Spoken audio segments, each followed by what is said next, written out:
This is the Hermetic Hour, and I'm your host, Poke Runyon. This is our show for June 3rd, in 2010. And the subject tonight is going to be Secrets of the Golden Dawn Cypher Manuscript. And we're going to get into that. And of course, we're going to discuss my book on that. My book and my co-author, Robert A. Gilbert. We're going to discuss that, but before we get into the subject for tonight, we had a caller last week on our Masonic show about the so-called Masonic conspiracy that we were getting into, and we had a question that was very, very good, and we didn't have a chance to answer it. And so I thought I would carry that over to this week, and we would answer that question, because if I was going to ask a question on the show that we put on, I can't think of a better question to ask than the one that our caller asked. Now, he asked why American Masons, and British Masons also, why we do not permit a candidate to be a candidate for Masonry if he has a felony conviction on his record. We will not, except in extraordinary circumstances, we would not approve a man with a felony conviction for membership in Masonry. And he said, what if a man steals a loaf of bread to feed his starving family? Would you consider that a reason why he couldn't be a Mason? Well, that's a good question, and it deserves a good answer. One of the things that I pointed out in the show to try to get some understanding of what's behind Masonry and its various manifestations was that British Masonry was where it started, of course, in England, and American Masonry were based primarily on the philosophy of John Locke, British philosopher from the 17th century.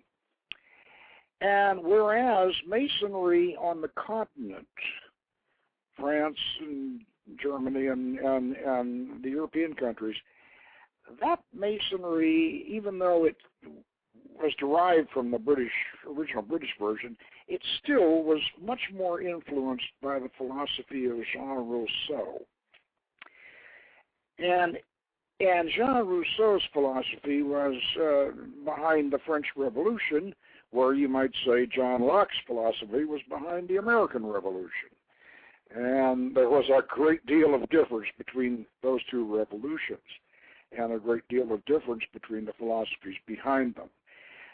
So, in France and in the continent, the old aristocracy and the power of the church, the power of the nobility, was much more absolute and much more tyrannical than it was in England and, of course, in the United States. So, consequently, in France, right before the Revolution, yes, you would be, I think, justified in stealing a loaf of bread to feed your family, because the people were starving, and this was the fault of the government. And so if people are starving and is absolutely, your family's dying, you're perfectly justified in stealing a loaf of bread. So later, if they want to make that guy a French Mason, fine. I have no problem with that. And that, of course, Rousseau's philosophy was very radical. Tear it all down, tear the whole establishment down. And that, unfortunately, as we have discovered, that philosophy, as justified as it may be, it leads directly to tyranny. After you tear it all down, you have anarchy, and then tyranny follows. So Rousseau's philosophy led right on through to Hitler and Stalin and various things like that. Whereas the John Locke philosophy in England led to Winston Churchill, and then over in America led to Franklin Roosevelt. which is a different kind of government and a different kind of men administering that government. Now, it's true that if conditions are so bad that you have to steal to feed your family, that's not a crime. But the truth is, if that's not the case, then it is a crime. So we feel in England and in the United States, our Masonry is based upon the idea that your government is a decent government. And if it is a decent government, and if the people are fed, then we don't want criminals. Even though I know some crimes are justified under circumstances, but this is the difference.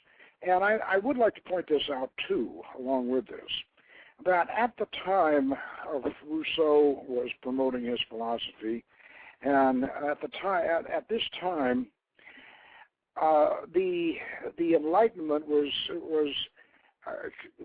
influenced by the idea that all people are born absolutely equal, and that there's no heredity, that everybody is born with his brains a blank slate. And his goodness or his badness or his character is entirely formed by his environment, by his parents, his education, and what he has to put up with as he grows up. That influences his entire way of doing things. Well, this has turned out not to be true. In fact, the actual truth is that the so-called lower classes or the working classes are actually, in reality, more moral, more straight-laced and more moral than the upper classes and the rich. So poverty does not breed crime, contrary to what some people still believe. People are basically obeying social laws. Is not a matter of how underprivileged you are when you're young. I know there's still people that disagree with that, but this is pretty much a scientific fact these days.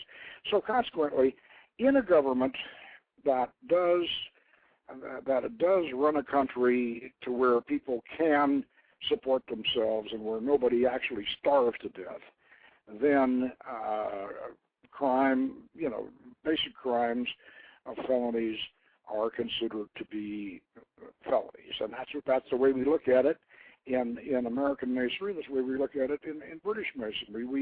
We are law-abiding, patriotic citizens, and that's it. Whereas I can certainly understand the other extremes over in those tyrannical regimes. That was a different situation. And I think so I'm glad that he asked that question, because that question, really does. It defines the difference between the philosophies behind continental Masonry and Masonry in England and America. So thanks for that question. I appreciated it. I'm sorry. There's a lot of my personal feeling is that there's a lot of people that have got felony convictions that probably shouldn't have, especially with certain situations in this country where the laws are rather unfair. So, but then again, we have to abide by our policy and the rules, and that's unfortunately the way it is. But the question was good, and I appreciate you bringing it up. Now, let's get on into the subject for tonight, and that is the Cypher Manuscript of the Golden Dawn. Now, most of you probably are aware that I'm the principal author, and I had the honor of having Robert A. Gilbert, who is the world's leading Golden Dawn scholar over in England. He's also the longtime secretary of Frater Coronati, the premier Masonic research lodge in the whole world. And he's been the secretary for quite a while.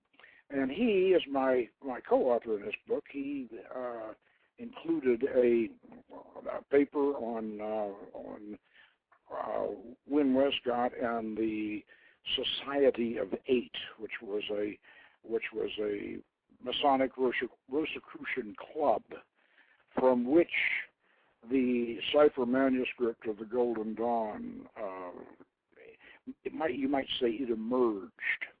Now, I think we all know that the Golden Dawn, Hermetic Order of the Golden Dawn, which was founded in 1887 in London, that it is the main and primary repository of the formal and practical Western esoteric tradition. It's the great granddaddy of all the magical orders, and including our OTA, and although we use Krater-Rapala initiatory framework, we use all Golden Dawn correspondences, and even the OTO uses Golden Dawn correspondences, even though their rituals are different. However, the Golden Dawns had a tremendous influence on the Western esoteric tradition, on the tarot, on the Hermetic Qabalah, on our practice of ceremonial magic. The Golden Dawn sets the standard and is the major source. And what is so important about this organization is that it was a very encyclopedic distillation of the Western tradition, and the scholars that created the Golden Dawn, they made the Western tradition practical for meditational and magical and ceremonial use, and they organized the correspondences, got the whole thing together, and made it work. And for this, we owe them a tremendous debt.